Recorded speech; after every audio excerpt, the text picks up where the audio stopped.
Hey everybody, Bonehead from the Bonehead podcast, and welcome to Blood Bowl 7's High Elves. So we're looking at all the teams available in Blood Bowl 2020 right now, whether it's the rulebook, the Teams of Legend PDF, or the NAF expanded teams. And we're putting together some fun and competitive rosters for you to run in Blood Bowl 7s.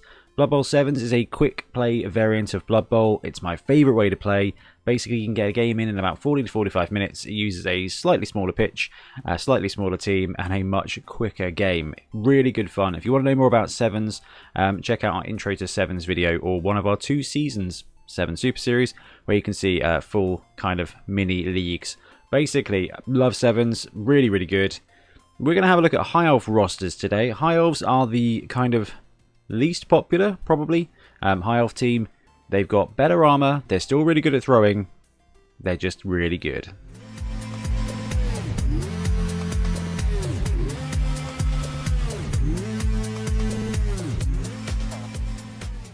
So strengths and weaknesses of High Elves. So the strengths here are the Blitzers and the Catchers. Now this team is very similar in skills and style to the Pro Elf team, but they're a little bit slower, a little bit less skilled up, and a lot more expensive because they've got better armor. So if you've run Pro Elves in a season or two and you just hate ending up with 3 or 4 journeymen a game, High Elves might be worth a try. The Catchers aren't as good, the Blitzers aren't as good, but they are way more resilient a team. So the Blitzers here, movement 7 with block. They don't have the sidestep that the Pro Elf team does, but they do have that armor. Catchers as well, movement 8, strength 3. They come with catch, no dodge, certainly no nerves of steel. So while High Elves have kind of the same passing potential as the Pro Elf team, the Catchers not having nerves of steel means that they have a lower ceiling, but it means they're going to get just as much opportunity to score a bunch of touchdowns. Now the weaknesses here, there aren't very many. They're fast, they're agile, but they are expensive. So when it comes to High Elves, all of the positionals and all of the linemen are expensive. You get a pretty decent whack for your cash though. No sure hands is going to hurt you ever so slightly, and the fact you only get 2 block tops on your team. You can only have 4 positionals on any 7s team, so it does limit you that way anyway. So not a lot of teams are going to have a ton of block, except for obviously Dwarves and Norse. So when it comes to running High Elves, they've got the speed and the armor that you need to tie in with that 2+ agility everywhere to be a really explosive team and actually be quite resilient. And sitting at tier 2, they're going to end up with slightly more skills, I think, than most teams. So 2 to 3, maybe even 4, depending on your format, skills, which means you can really kind of boost up your High Elves. They will never be as agile and as catchy as the Pro Elves. They will never be quite as exciting, but what they might be is just a little bit more resilient and a little bit more consistent. So the first roster we have for you today is the 2 Blitz mix. This one comes in bang on 600k. You get 2 Blitzers, 1 thrower, 1 catcher, and 3 linemen. So pretty skinny team, only 7 players. Like we said, they are quite an expensive bunch here, but this team gives you a bit of everything. So you've got those 2 Blitzers that are movement 7 and come with block and armor 9+. You've got one of those catchers who are movement 8, agility 2+, and still strength 3. So they are catchers, they are your scorers, but quite frankly, if you put block or wrestle on them, they become super effective blitzers as well. Movement 8, you end up with 3 movement 7 or 8 offensive pieces. That makes the team really explosive. And you've also got one of the most competitive throwers in the game. They've not got sure hands, but they do have passing 2+, and safe pass as well. So I just wanted to check the skills and what did they do. So the thrower comes with pass, safe pass, and cloudburster, I think. I've just checked it. I just wanted to check the skills on the High Elf thrower. So it's Cloudburster, Pass, and Safe Pass. So you get the reroll to pass there with passing 2+, and Safe Pass and Cloudburster. So I've got the rules here for them. So Safe Pass. Should this player fumble a pass action, the ball is not dropped, does not bounce from the square this player occupies, and no turnover is caused. Instead, this player retains possession of the ball and the activation ends. So Safe pass basically means that this High Elf thrower cannot fumble a pass. And the second kind of skill they've got rolled in there is Cloudburster. When this player performs a long bomb pass action or long pass action, you may choose to make the opposing coach re-roll a successful attempt to interfere with the pass. So it would have been pretty sweet if they had Cannoneer, but they don't. So you get past a reroll. If you fumble the ball, which is if you roll a natural 1, nothing bad happens at all. And if you get somebody who does interfere with your pass on a long bomb, you can make them re-roll it. So it means that your long pass game is the safest possible. Okay, you are still in risk of rolling those wildly inaccurates. Everybody is. It's a massive shame. But if you wanted to chuck Cannoneer on the thrower, you could create a very effective long pass game. Okay, chucking Cannoneer on him is 2+, 3+, 3+, 4+, and on the 3+ and 4+ for long pass and long bomb, you're making your opponent re-roll a successful deflection, which means if you want to get that ball out there, seriously, 3+ or 4+ with a re-roll is really great odds when you have to stretch the field. So the Blitzers really love getting dodge on these. Movement 7, armor 9+ blodgers is pretty fantastic. And the same is very much true of those catchers. Now, everybody on this team is armor 9+ with the exception of those catchers. So potentially block or dodge will help you create either a blitzer or a very effective catcher runner. And dodge is going to keep them alive, and so is block. So skills there that are actually really effective. Now, in 7s, if you've got access to leader, the thrower being able to take leader is going to be really effective. However, if you have got a double skill, so a secondary skill, these linemen actually do get access to pass skills. So you can put accurate or cannoneer on your thrower and put leader on a lineman to get that reroll. So that's one advantage that we don't see on most teams in Blood Bowl these days. So depending on how many skills you got, dodge is great on the blitzers to make them blodgers. Thrower, making him a better thrower is pretty sweet. And dodge or block on the catcher, and then follow up with potentially kick to manage where the ball's going, or leader on your lineman. Now we've established that the high elf thrower is not bad.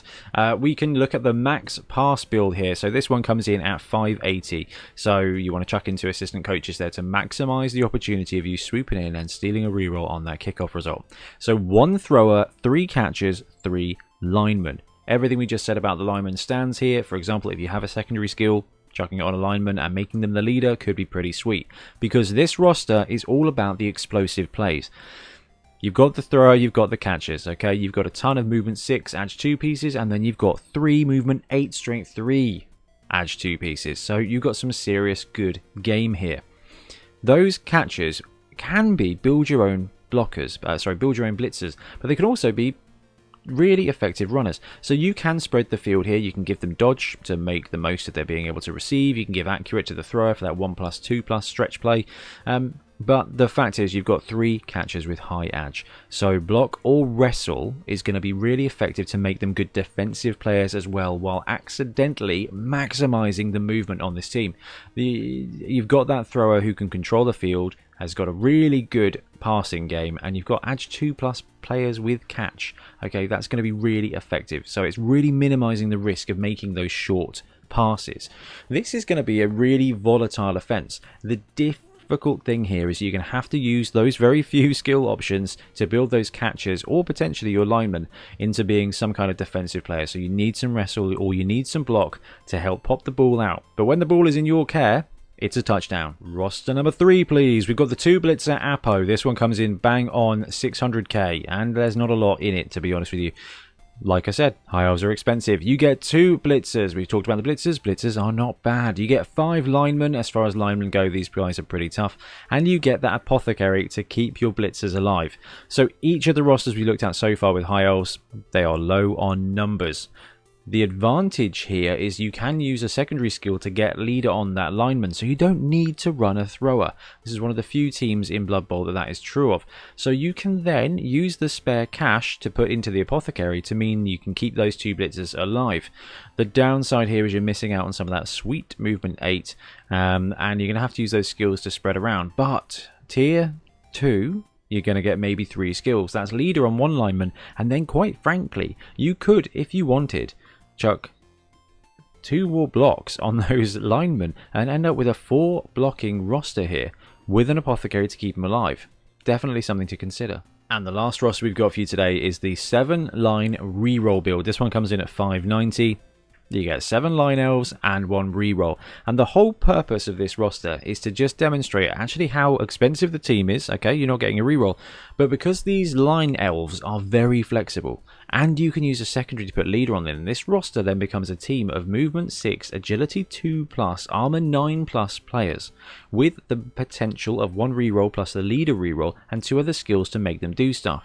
If you're going to run an all lineman roster, this is potentially one of the best ones you could run. But if I had to choose one roster, it would be the 2 Blitzer mix. Now, one cool thing about this is you've got a very big option to make. So I love the thrower in this roster. I love the fact that because your lineman can take leader using your secondary skill, that your thrower gets to do thrower things. And with that pass 2+ and pass and cloudburster and safe pass and the potential there to just take accurate and become a 1+, 2++ passing machine, it seems too fun to miss out. However, because the thrower is 100k and catches a 90k, you can drop the thrower and take another movement 8 piece, basically take your second catcher, and you end up with 2 movement 7 blitzers and 2 movement 8 catchers. So what the High Elves kind of lack in flair, they are very resilient, very consistent, and what will happen is you'll just end up with a team of really good players. In the olden times, High Elves were kind of likened to Age 4 humans. In the new edition, they don't feel so much that as just better armoured Pro Elves.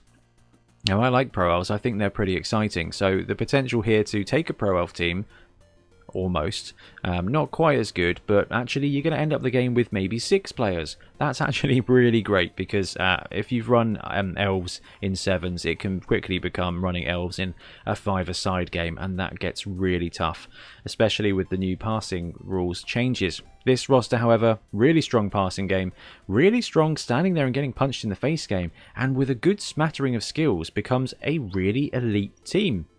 I've done it. I've convinced myself that High Elves are actually quite good fun. And I think they're going to be pretty strong in 7s. I like this roster. I think this is a 3-1-1 roster in a 5-game streak. You've got the potential there to outdash when you need to and outbash when you need to as well. Really love it. Anyway, guys, thank you ever so much for watching. Let me know in the comments below what you think of High Elves in 7s.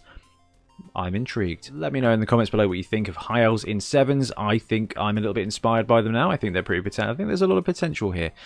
So yeah, let me know what you think of them in the comments below, and I'll be back again soon with more Blood Bowl content. Thanks very much for watching. Happy blocking.